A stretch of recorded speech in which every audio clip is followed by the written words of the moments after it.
Hi, நான் உங்கள் Shiva. Welcome to Tamil app. நான் இங்கே சொல்ல போகிற கதைகள் எல்லாமே உங்களுக்கு பிடிக்கும் நம்புகிறேன். பிடிச்சிருந்தா லைக் பண்ணுங்கள், ஷேர் பண்ணுங்கள் அண்ட் மறக்காமல் நம்ம தமிழ் ஆப் சேனலை சப்ஸ்கிரைப் பண்ணுங்கள். சரி வாங்க, இன்னைக்கு கதைக்கு போகலாம். ஒரு அழகிய கிராமம். அந்த கிராமத்தில் உள்ள பாடசாலையில் மாணவர்கள் எதிரில் உட்கார்ந்துருக்க குரு பாடம் நடத்திட்டு இருந்தார். குருவுக்கு அதிசய மந்திரங்கள் நிறையவே தெரியும். அன்னைக்கு அதை பற்றிய பாடங்களை தான் குரு சொல்லி கொடுத்துட்டு இருந்தார். அவர் சொன்ன மந்திரங்களை பற்றி கேட்ட சீடர்களுக்கு பயங்கர ஆர்வம். எப்படியாவது முக்கியமான ஒரு மந்திரத்தை நம்ம குருநாதர்கிட்ட இருந்து கற்றுக்க நினச்சாங்க. அதை குருவிடமே நேராகவும் கேட்டாங்க. அவங்க ஆசையை கேட்ட குரு உடனடியாக அவங்க கோரிக்கையை நிராகரித்தார். சீடர்கள் விடுறதா இல்லை, தொடர்ந்து குருவை கெஞ்ச ஆரம்பித்தாங்க. ஒரு வழியாக குருவும் சம்மதிச்சார். சரி, நான் பாடம் எடுத்த மந்திரங்களில் எந்த மந்திரத்தை நீங்கள் கற்றுக்க விரும்புகிறீங்கன்னு கேட்டார் குரு. அதற்கு சீடர்கள் இறந்தவரை உயிர்ப்பிக்கும் புனித மந்திரத்தை தங்களுக்கு சொல்லித்தர கேட்டாங்க.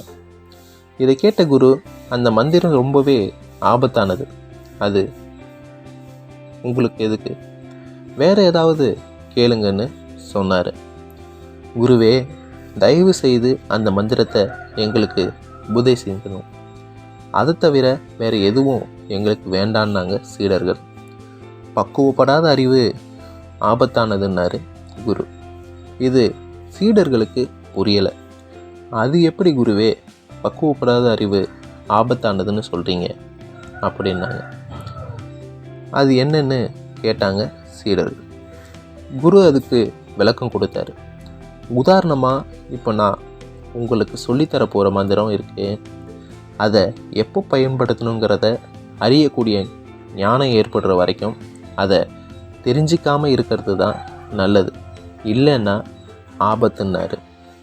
ஆனால் சீடர்கள் அதை கேட்குற மாதிரி இல்லை, ரொம்ப பிடிவாதம் பண்ண ஆரம்பித்தாங்க. சரி வாங்க சொல்கிறேன்னாரு குரு. எல்லாரும் வந்தாங்க. அந்த புனித மந்திரத்தை அவங்களுக்கு ரகசியமாக உபதேசம் பண்ணினார். உபதேசம் பண்ணிவிட்டு அவங்களுக்கு எச்சரிக்கையும் கொடுத்தார். இந்த மந்திரத்தை சொல்லும் முன்ன தியானமும் செய்துட்டு இருக்கும் சூழ்நிலையை நல்லா ஆராய்ந்த பிறகு உச்சரிக்கணும், அவசரப்பட்டு ஏதும் செய்யக்கூடாது அப்படின்னு ஒரு முறைக்கு பல முறை எச்சரிக்கை செய்தார் குரு. சரின்னு சொல்லிட்டு எல்லோரும் மந்திரத்தை கற்றுக்கிட்ட சந்தோஷத்தில் எழுந்திரிச்சு போயிட்டாங்க. ஒரு நாள் சீடர்கள் எல்லாம் மணல் பரப்பு நிறைஞ்ச இடத்துல நடந்து போய்கிட்டு இருந்தாங்க.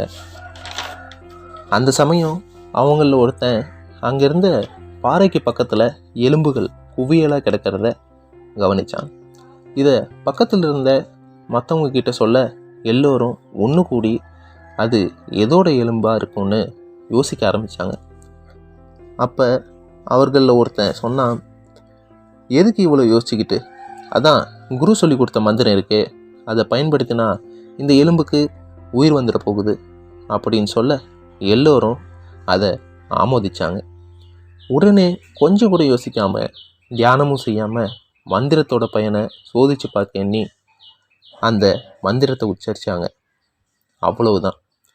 உடனே அந்த எலும்பு கூடுகள் எல்லாம் ஓநாய்களாக மாறி அவங்கள துரத்த ஆரம்பிச்சது. சீடர்கள் எல்லாம் தலை தெறிக்க ஓட ஆரம்பித்தாங்க. ஓநாய்களும் அவங்கள விடுறதா இல்லை, தொடர்ந்து அவங்கள துரத்தி பிடிச்சு கடிக்க ஆரம்பிச்சது. அப்போ தான் சீடர்களுக்கு குரு சொன்ன அறிவுரையோட அர்த்தம் புரிஞ்சது. பக்குவப்படாத அறிவு ஆபத்தானது.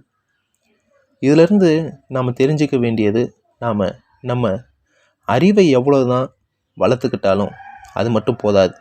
அந்த அறிவை எப்போ எப்படி பயன்படுத்தணும் என்ற பக்குவமும் நமக்கு வரணும்.